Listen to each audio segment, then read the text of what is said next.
Kamu memang lulusan terbaik, tapi kamu dari swasta.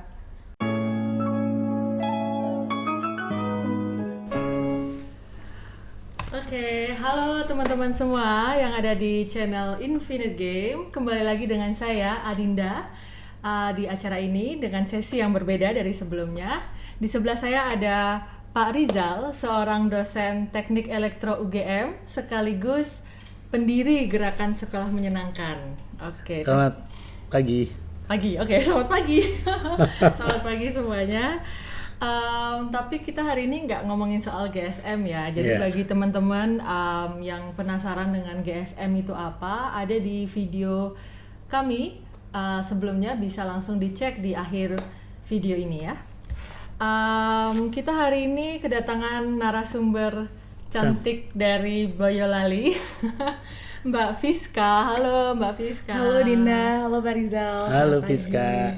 Mbak Fiska ini adalah seorang mahasiswi Mapro Psikologi ya, Mapro Psikologi S2 UGM, dan Mbak Fiska juga adalah staf di GSM.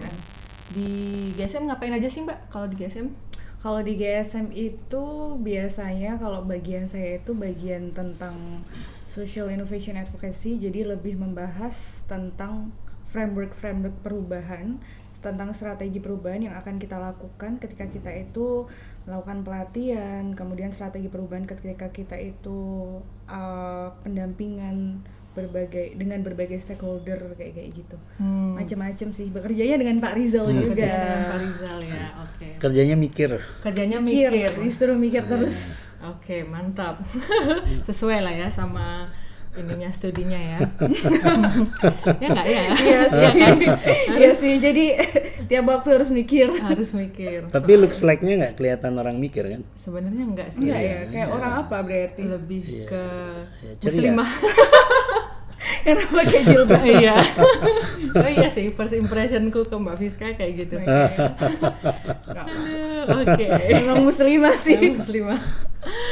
Oke, kali ini dengan kedatangan Mbak Fiska di sesi kita hari ini akan membahas sebuah isu yang kayaknya banyak orang tuh nggak sadar sebenarnya dengan adanya isu ini, tapi berdampak banget sebenarnya nggak cuma ke Mbak Fiska sebenarnya, ke Pak Rizal juga, menurut cerita Pak Rizal, dan juga ke aku juga sebagai jangan-jangan banyak orang ya? Kayaknya berdampak. banyak orang sih. Cuma nggak mau menyadari atau nggak mereka sadar? Nggak sadar. Iya. Jadi Sadarnya telat. Sadarnya telat waktu udah Siapa ya ini? selesai S1 baru sadar. Aduh, sedih banget. Aku mau kemana gitu. Ya itu. Jadi kita hari ini akan membahas soal korban sekolah favorit. Aduh. Biasanya sekolah favorit tuh yang diidam-idam. Iya. Kalau saya orang-orang selalu sampai mati-matian les. Mbak Fiska juga kayak gitu dulu. Ya, termasuk Ya, mati-matian les buat bisa masuk ke sekolah favorit. Tapi ini kok hari ini kita bahasnya itu kok korban gitu. Mungkin sebelum orang penasaran gitu ya, bisa diceritain Mbak Fiska dari SMP mana, SMA mana. Terus Mesti favorit nih. Biasanya favorit itu lulusannya idola mertua. Aduh, kita semua idola mertua berarti ya. Amin. Mungkin kalau untuk ceritanya sendiri aku nggak bakal sebut nama sekolahnya ya, karena itu kan berkaitan dengan pihak instansi tertentu. Cuman dulu waktu SMP sama SMA itu kebetulan diterima di sekolah favorit. Yang paling favorit ya? Ya, yang paling favorit di wilayah saya dulu. SMP di Boyolali dan SMA-nya di Solo. Jadi bisa ditebak-tebak kira-kira yang paling favorit itu apa? Yang mana yang paling favorit di antara itu semua. Karena ada beberapa, jadi nggak cuma satu aja. Jadi ditebak-tebak aja sendiri. Silahkan menebak ya. Jangan-jangan Dinda juga tuh. Iya sih sebenarnya. Dinda di mana? Di sekolah favorit juga. Di Jogja ya? Jogja. Tapi kan ada beberapa, ada 2 sih itu. Yang paling favorit. Yang paling favorit juga ada 2. Isinya anak-anak pinter ya pasti. Nah, termasuk Pak gimana tuh? Dulu waktu Mbak Fiska SMP, SMA, yang Mbak lakukan dulu apa? Kalau dulu waktu menjadi siswa SMP dan SMA masuk di sekolah favorit tuh rasanya seneng karena ya gimana gitu secara pandangan sosial itu, sekolah favorit, sekolah yang diidam-idamkan oleh semua orang, yang untuk masuk ke sana tuh nggak semua orang bisa, butuh perjuangan, butuh tough juga, belajar lebih banyak daripada yang lain, dan cuman sedikit banget antara perbandingan orang yang daftar dengan yang diterima itu sangat-sangat jauh gitu, jadi bangga pada saat itu. Itu sih yang dirasain. Karena jadi orang pilihan. Iya, karena jadi orang pilihan yang nggak semua orang bisa dapetin itu gitu. Kalau selama proses di SMP dan SMA itu yang Mbak lakuin apa aja? Kalau prosesnya itu tadi udah bangga, prosesnya udah ngikutin teman-teman aja, ngikutin ya belajar, les, ngerjain soal tiap hari kayak gitu aja. Cuman sempat ada di suatu titik yang mempertanyakan emang pendidikan itu kayak gini ya? Kayak kan kita itu kalau di sekolah favorit itu bener-bener harus mengejar target gitu. Harus mengejar target kan, terutama target UN yang itu bener-bener kayak dikejar banget gitu loh sama gurunya. Kalau SMA dikejar target UN supaya nilainya bagus, ketika nilainya bagus bisa keterima di sekolah favorit di SMA. Tapi kalau SMA itu dikejar target UN juga untuk supaya SMA itu tuh bisa mendapatkan ranking peringkat yang bagus di wilayah kita masing-masing, atau kalau bisa jadi sekolahnya nasional. itu untuk kepentingan SMA-nya. Nggak tahu ya gimana ya bahasanya, cuman diomongin tadi ya gimana ya cuman ya gitu sih yang saya ingat tuh dulu yang selalu diulang-ulang itu SMA kita biar bisa juara 1, SMA kita biar bisa mengalahkan ini gitu kalau nilai UN-nya bagus, sama jumlah yang keterima di kalau SMA kan kita memperjuangkan untuk masuk ke perguruan tinggi yang favorit juga. Jadi ketika kita itu mau dapat nilai bagus, itu otomatis nanti akan mempengaruhi kita keterima di perguruan tinggi yang Possibility-nya favorit. besar gitu. Possibility-nya besar, sehingga ketika banyak siswa dari SMA itu keterima di perguruan tinggi favorit, itu akan meningkatkan akreditasi sekolah, kualitas sekolah, dan persepsi masyarakat tentang sekolah kita itu. Itu sih kalau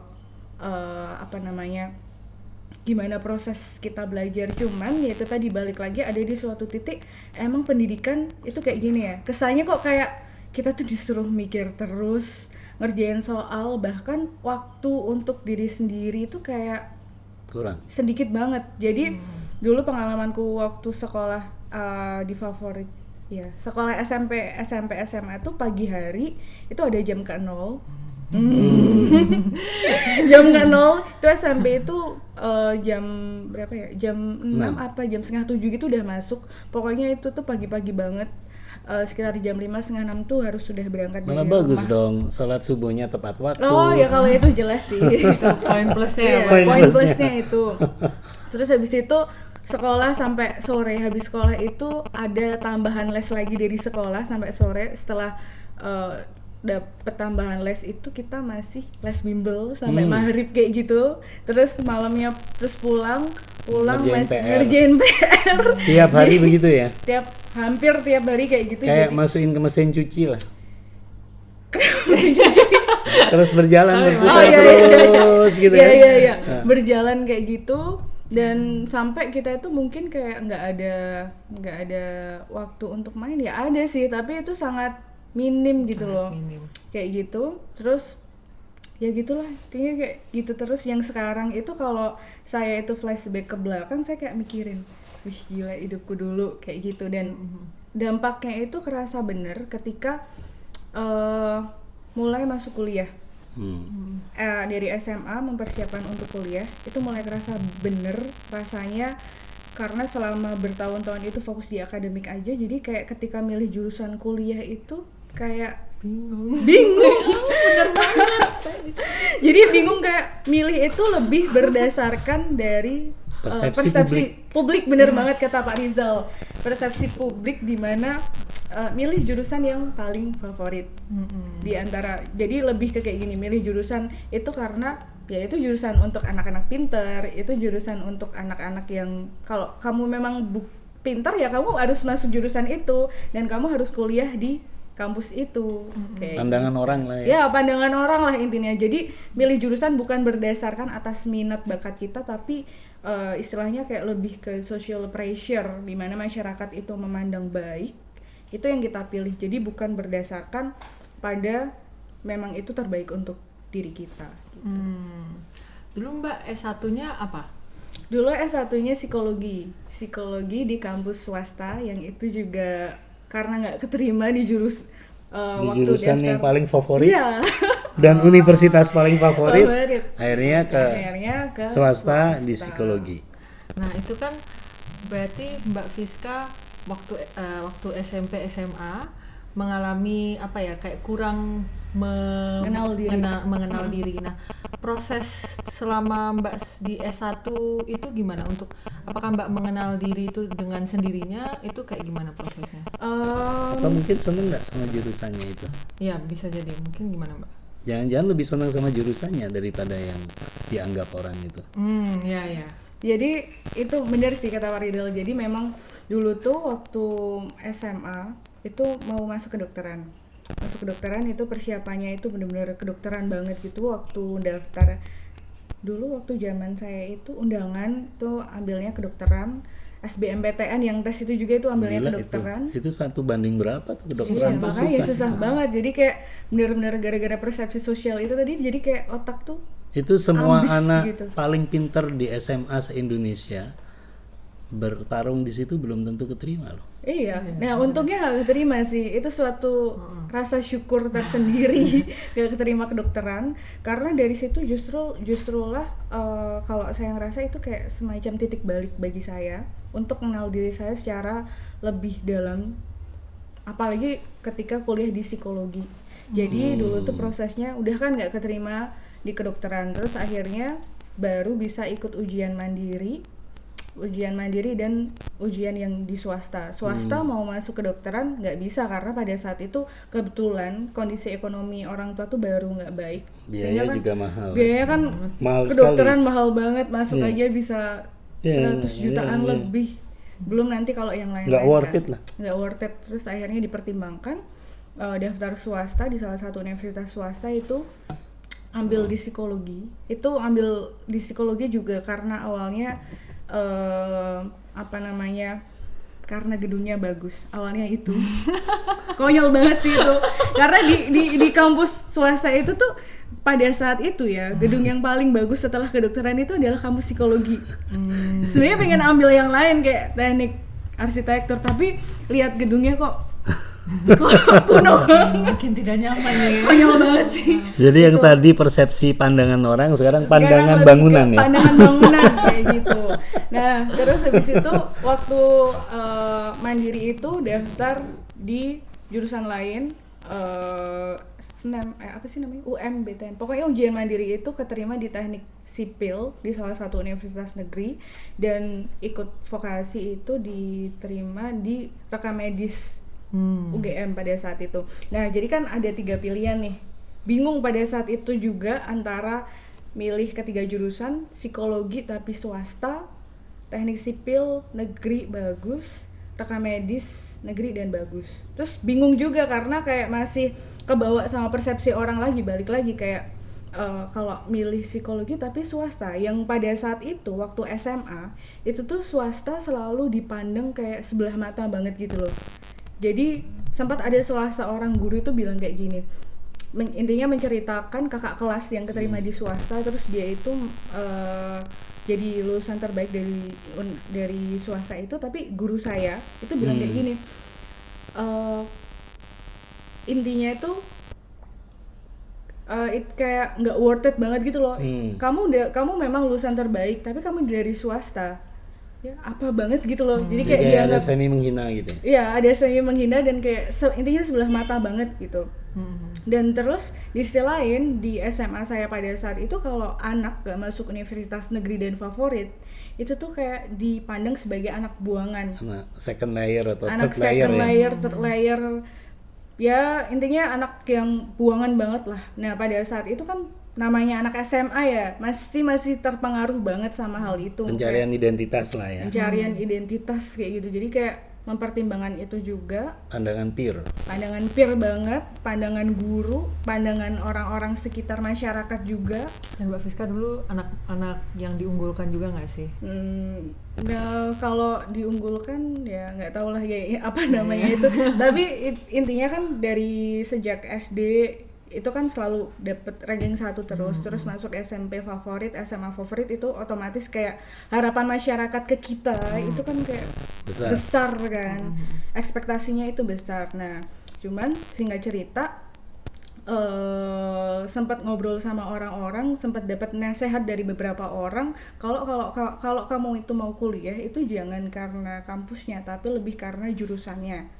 Nah dapat nasihat itu dari beberapa orang, akhirnya untuk memilih apakah mending psikologi swasta atau 2 jurusan lain yang itu negeri gitu kan. Terus akhirnya saya ke Gramedia pada saat itu. Oke. Ke Gramedia. Mencari ilham. Mencari ilham, nggak tahu sih itu pengen aja. Unik nih, nggak ke masjid tapi ke Gramedia. Ke Gramedia, terus baca buku dari 3 jurusan itu, baca buku teknik sipil. Pas baca buku teknik sipil itu kayak buka gitu kan, kok aku kayak ngomong sama robot. Jadi ketika baca Bagaimana teknik Ya, elektro? kan di teknik sipil. Iya. jadi kan baca bukunya itu kan isinya rumus-rumus, terus kayak grafik-grafik, intinya fisika banget gitu loh. Baca bukunya itu kayak sekali enggak, tutup. Terus habis itu yang kedua baca tentang rekam medis, dunia rekam medis seperti apa, lebih ke kesehatan. Nyambung sih, masih bisa dipahami ketika sekali baca, tapi dipikir-pikir lagi kayaknya kayak kurang menantang gitu. Kurang menantangnya tuh gini, kayak nasib kita tuh udah pasti banget gitu kan. Kuliah di rekam medis, ya udah jadi rekam medik.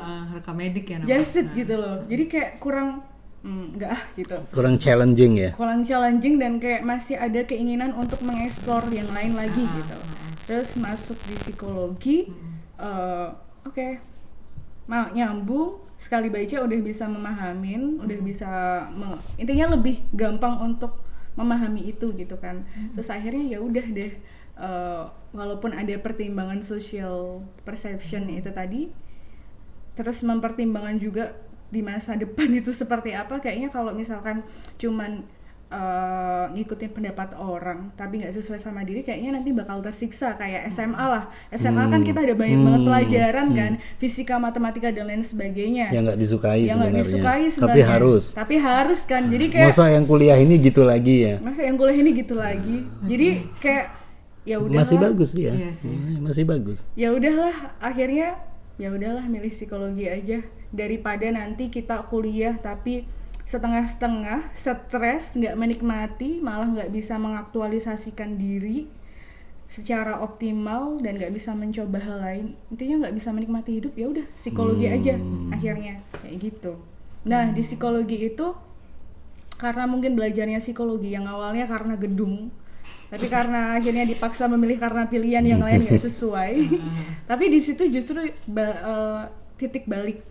Karena di psikologi itu kan diajarin tentang mengenal manusia itu seperti apa, perilaku, tentang pikiran, tentang perasaan gitu kan. Nah, dari mempelajari dinamika manusia itu, dinamika psikologisnya itu jadi merefleksikan ke diri kita, ke diri saya secara personal. Jadi belajar, oh ya juga, oh ternyata seperti ini ya. Jadi kayak refleksi, jadi pelan-pelan jadi paham sama diri, oh ternyata aku tuh kayak gini karena ini.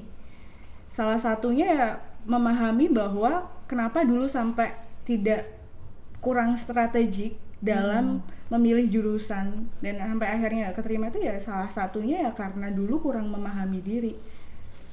Dan sampai pada kesimpulan bahwa jadi korban SMA favorit itu juga yaitu karena belajar memahami manusia secara utuh seperti apa. Akhirnya pelan-pelan mulai mengenal diri dan alhamdulillah bisa benar-benar menikmati hidup dan menemukan makna hidup sekaligus tujuan hidup aku.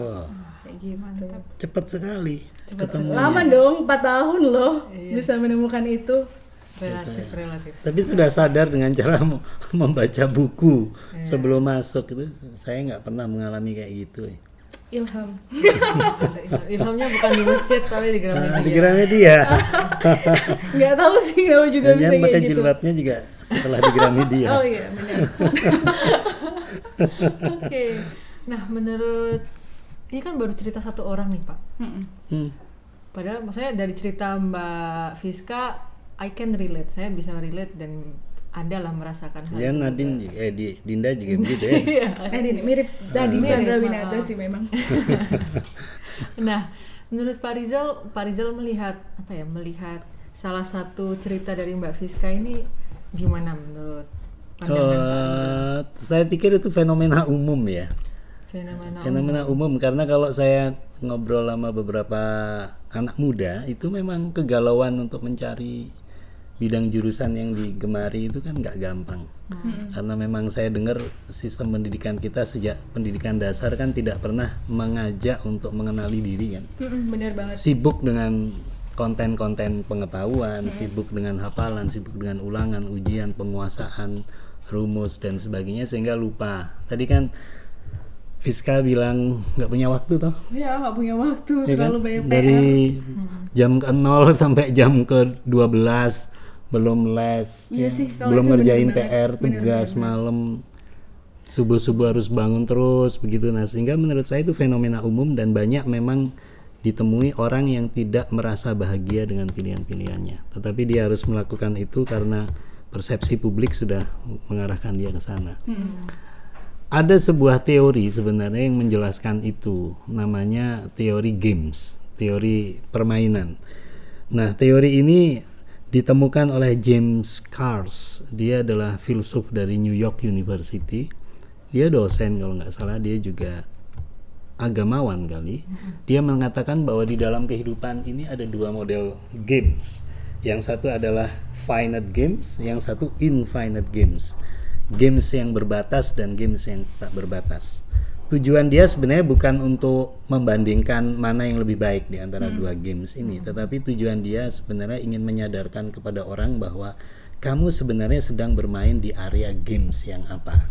Apakah games yang infinite atau games yang finite. Nah, ini punya ciri khasnya dan ini punya cara-cara bagaimana manusia bisa bermain dengan lebih lapang di dua model games ini. Nah, jangan-jangan kita ini terjebak pada permainan yang salah dengan cara-cara yang salah. Jangan-jangan, dan Fiska mungkin sudah sadarnya lebih cepat ya. Saya termasuk sadarnya lebih lama, tetapi saya harus menjalani itu karena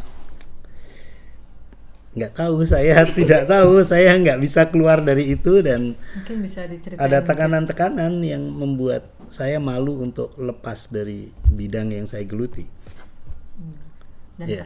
gimana Iya. tuh Pak ceritanya? Games itu nanti akan saya jelaskan lain ya. Saya kan sama seperti Fiska.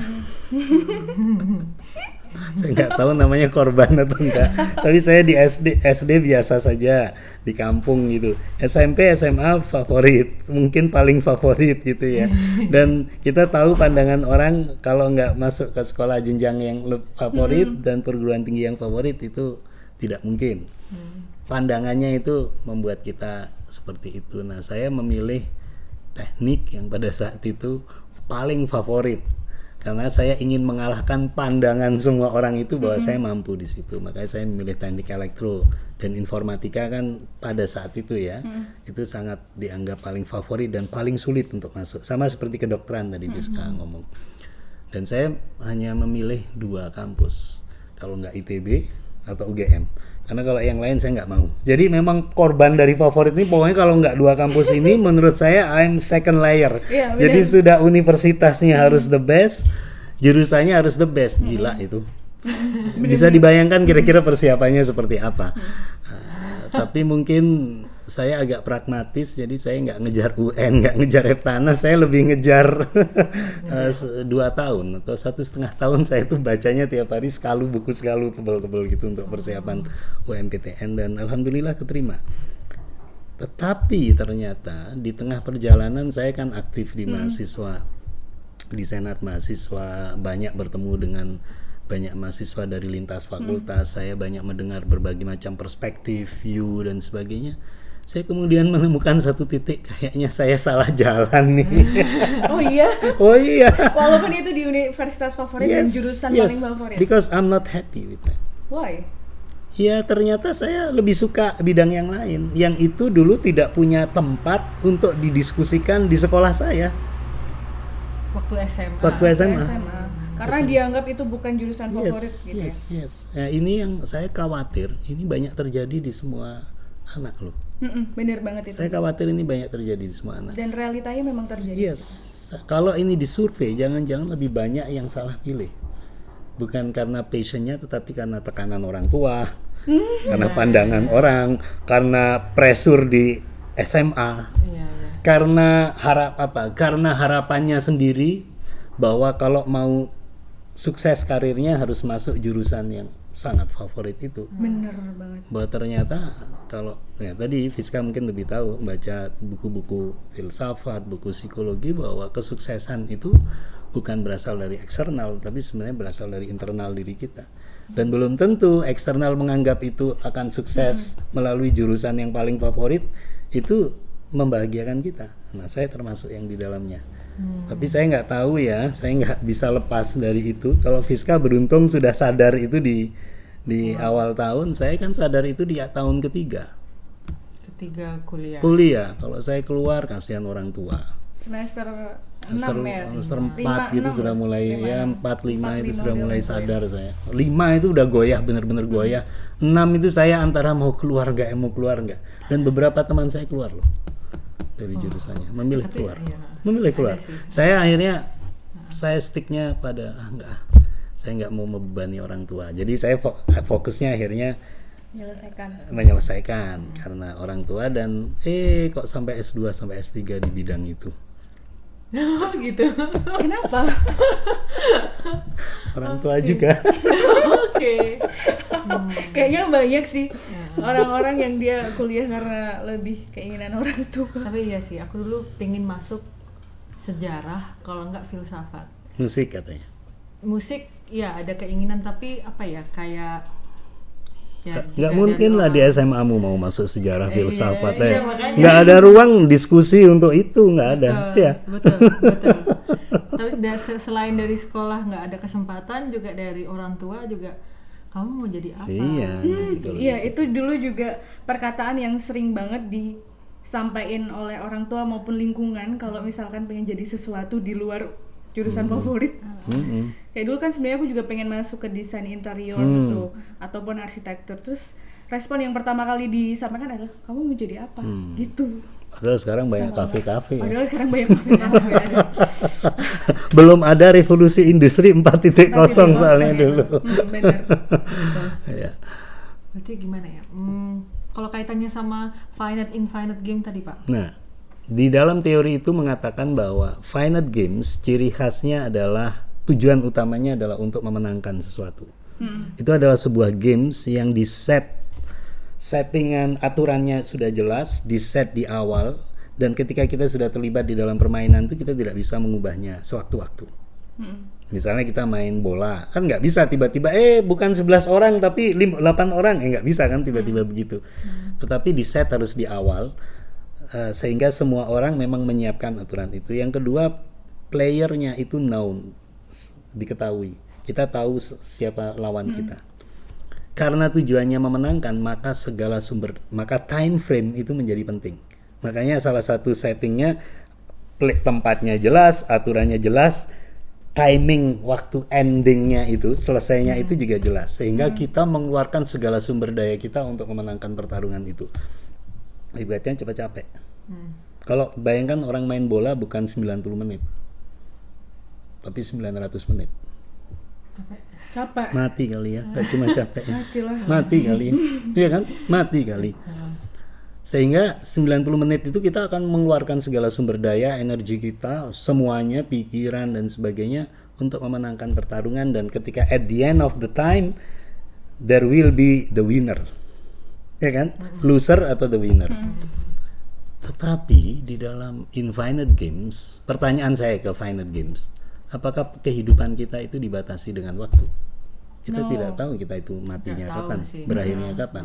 Nah, sehingga saya ingin mengatakan jangan-jangan kita itu sebenarnya terjebak pada permainan finite games, tetapi di dalam playfield area games yang itu jangkanya tidak terbatas.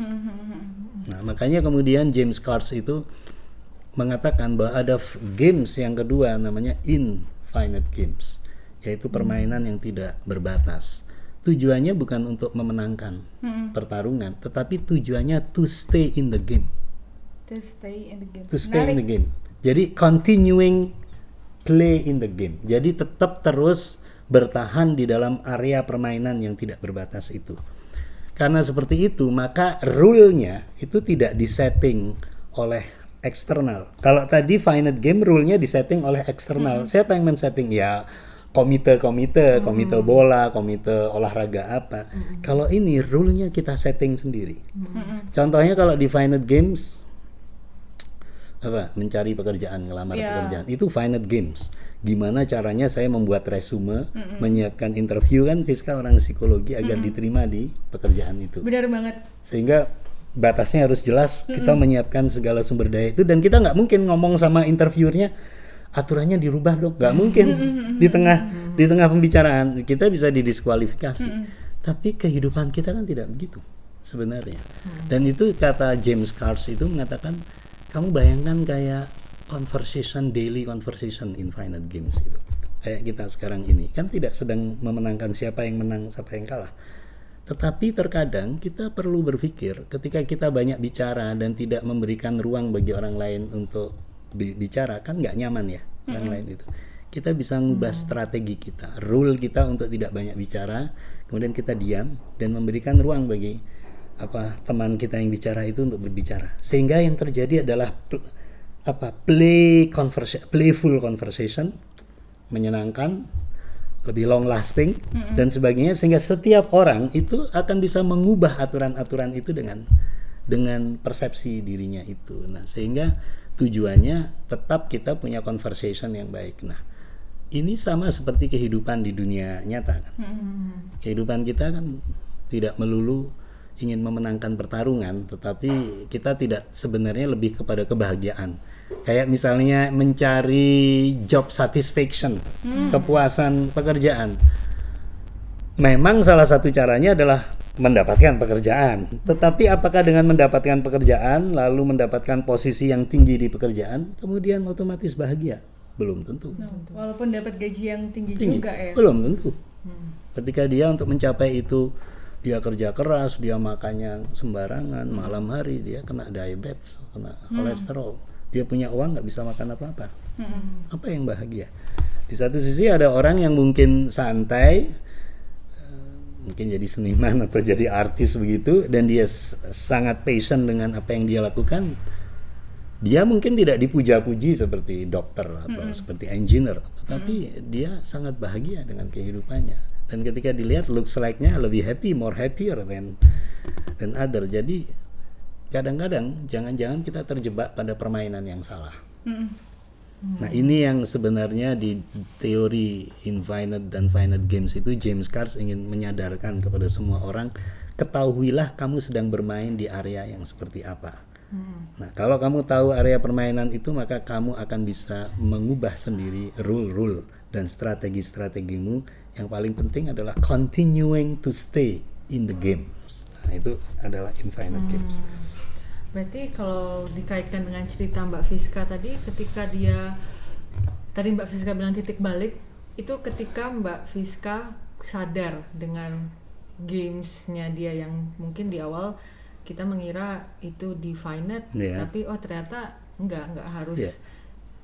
Ini tidak berakhir di sini, gitu kali ya. Iya, benar. Ini masih berlanjut. Kalau menurut saya, Fiska tanpa sadar menemukan dia jadi infinite player. Oh ya?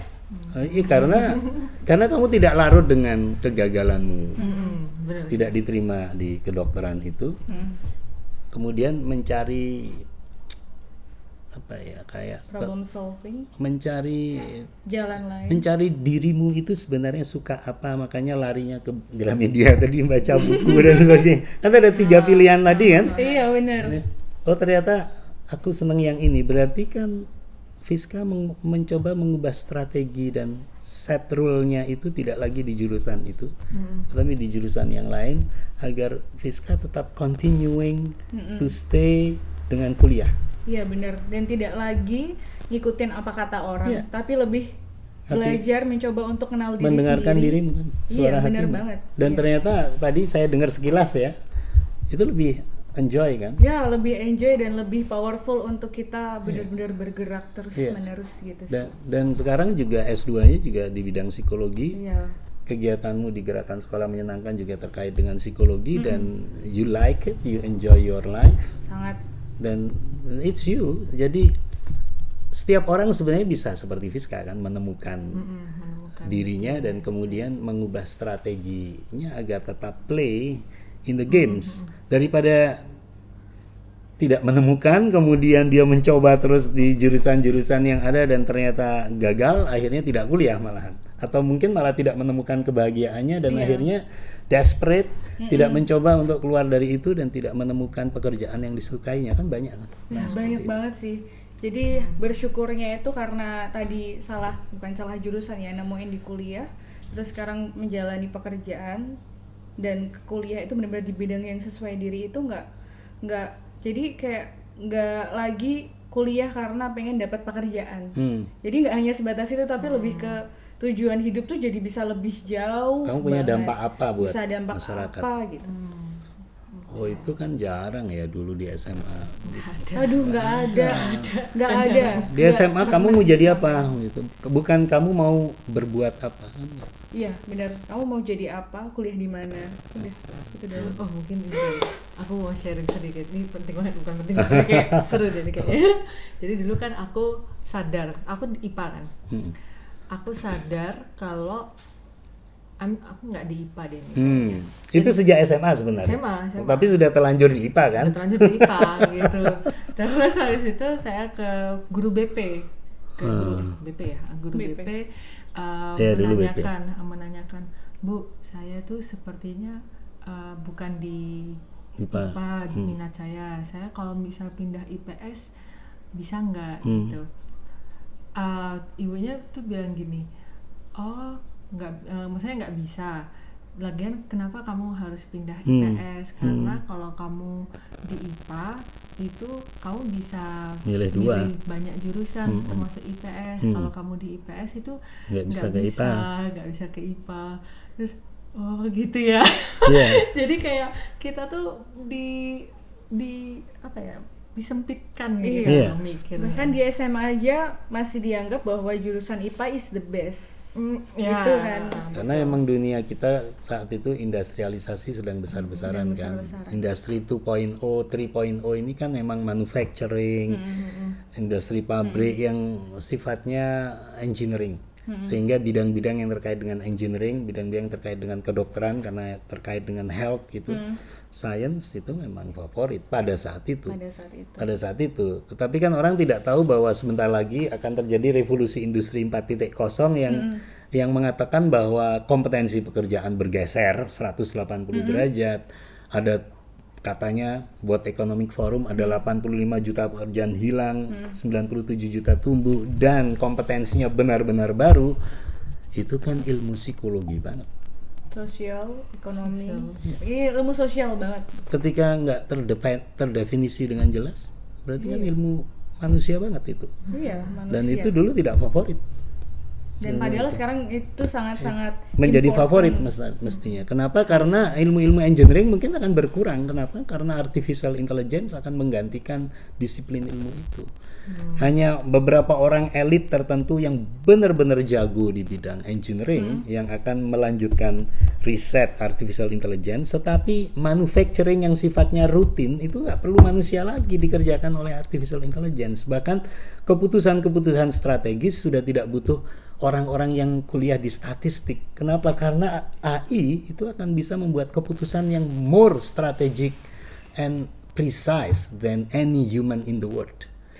Dengan banyak data yang ada, big data ini. Datanya dari mana? Datanya dari posting sosial media yang kalian post itu, dirangkum, masuk ke cloud computing, kemudian di sana ada machine learning yang kemudian mengkategorisasi. Oh, namanya Dinda itu senangnya apa? Itu hanya dengan apa? Kamu kalau baca buku, ada sensornya besok Amazon itu .com itu, kira-kira di halaman keberapa Dinda itu bacanya lama. Dia akan tahu dan di halaman itu materinya tentang apa? Tentang musik. Oh, berarti kamu ini senang musik. Kalau di materi tentang HI gitu kan, kamu lulusan HI nggak begitu suka, dia skip misalnya. Oh, sebenarnya nggak suka dia HI itu, kebetulan aja lulusan HI dia.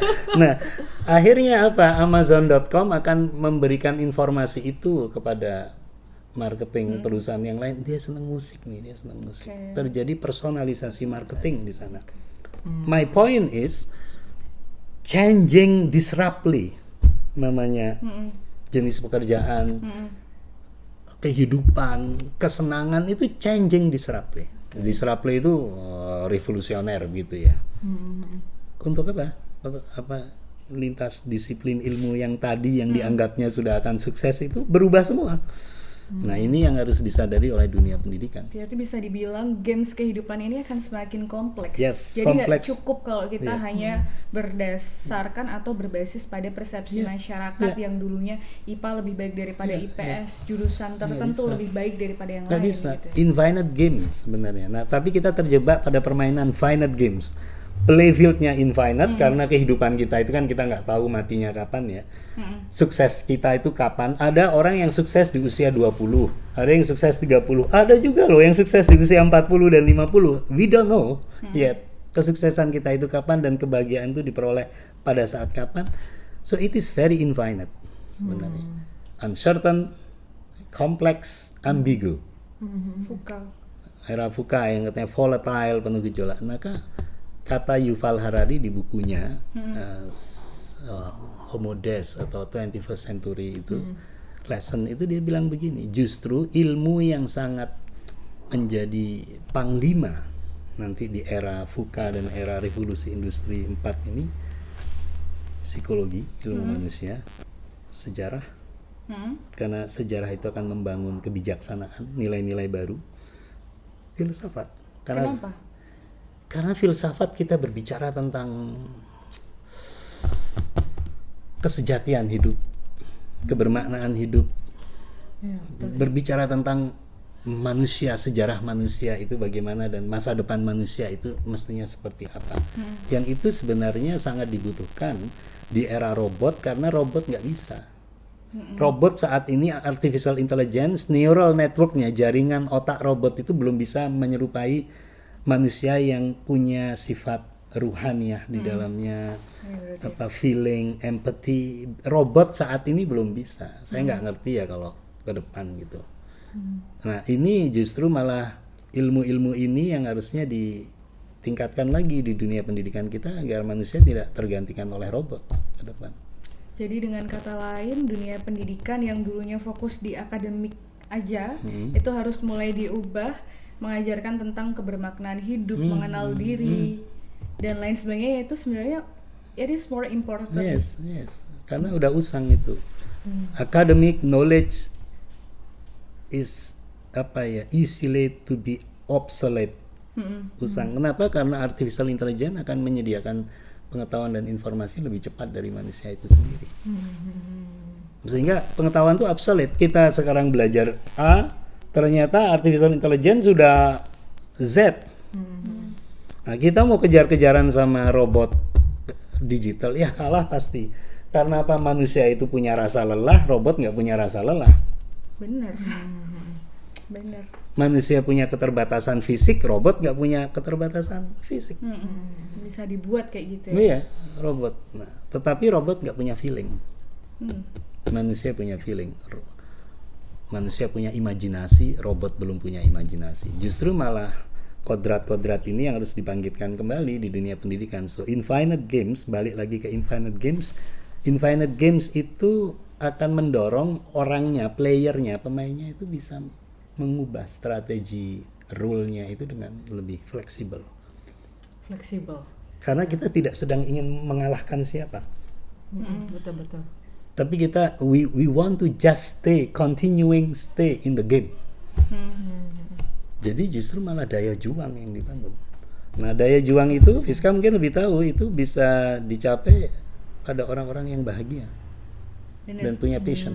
Punya passion, dan itu benar-benar sifatnya lebih ke internal karena kalau eksternal itu nanti daya juang itu akan terbatas, capek banget memang. Jadi pada intinya sebenarnya sekolah itu seharusnya sekarang mengajak orang-orang untuk mencari kebahagiaan mereka masing-masing ya. Yes, sebenarnya mencari potensinya sendiri. Jadi versi terbaik Versi dari dirinya. diri. Kebahagiaan tuh ada teori, saya lupa, dari Oxford itu, siapa namanya itu, bilang gini, kamu mencapai kebahagiaan tuh dengan 2 pendekatan. Kebahagiaan itu adalah sesuatu kamu punya ekspektasi, lalu kamu mencapai dan realitas yang kamu miliki itu mirip atau mencapai ekspektasimu, maka kamu akan bahagia. Ada 2 pendekatan. Kamu tingkatkan kapasitasmu sehingga kemudian mencapai ekspektasimu yang tinggi itu, atau yang kedua kamu turunkan ekspektasimu sehingga kamu di dalam mencapainya tidak lelah. Kemudian ketika kamu capai ekspektasi yang pertama, kamu naikkan ekspektasi kedua sehingga ketika kamu itu mencapainya tidak lelah lagi. Kamu naikkan ekspektasi ketiga terus sampai ekspektasi ke-10, tanpa sadar kamu sebenarnya sudah mencapai ekspektasi utamamu itu, tapi dengan cara-cara yang tidak lelah. Cara-cara yang simple dan kita bisa menikmati gitu Pak Rizal ya. Ada quick win di situ, ada kemenangan. Nah, sehingga bayangan saya kita tidak bisa mendikotomikan mana yang lebih bagus antara infinite game sama finite games. Karena infinite games itu bisa dicapai dengan finite game. betul. Tapi dalam jangka waktu yang lebih pendek. Dan ekspektasinya tidak terlalu tinggi. Di gap ekspektasi sama realitasnya dikecilkan. Jadi kita enjoy dalam menjalaninya gitu ya. Tetapi kemudian kita tingkatkan lagi. Nah, ada teori lagi, siapa saya namanya lupa itu, Simon Sinek yang ngomong bahwa kebahagiaan itu bisa dicapai dengan advancement, kemajuan, pencapaian, bukan pencapaian yang besar. Kita mencapai sesuatu yang kecil, kemudian kita tingkatkan lagi, mencapai lagi terus, maka akan ada challenging way of life. Jadi itu tampak seperti menantang. Jadi kayak tadi Fiska atau Dinda tadi, yang Fiska ya tadi ya. Dia mungkin tidak keterima di kedokteran, tetapi dia changing her rules di psikologi dan dia kemudian lebih menemukan passion dia. We don't know. Sometimes that she gonna leapfrog more than when she entering kedokteran tadi gitu. Iya, benar banget sih. We don't know. Kayak nggak kebayang gitu kalau dulu masuk ke kedokteran itu kayaknya mungkin belum bisa nemuin diri sendiri.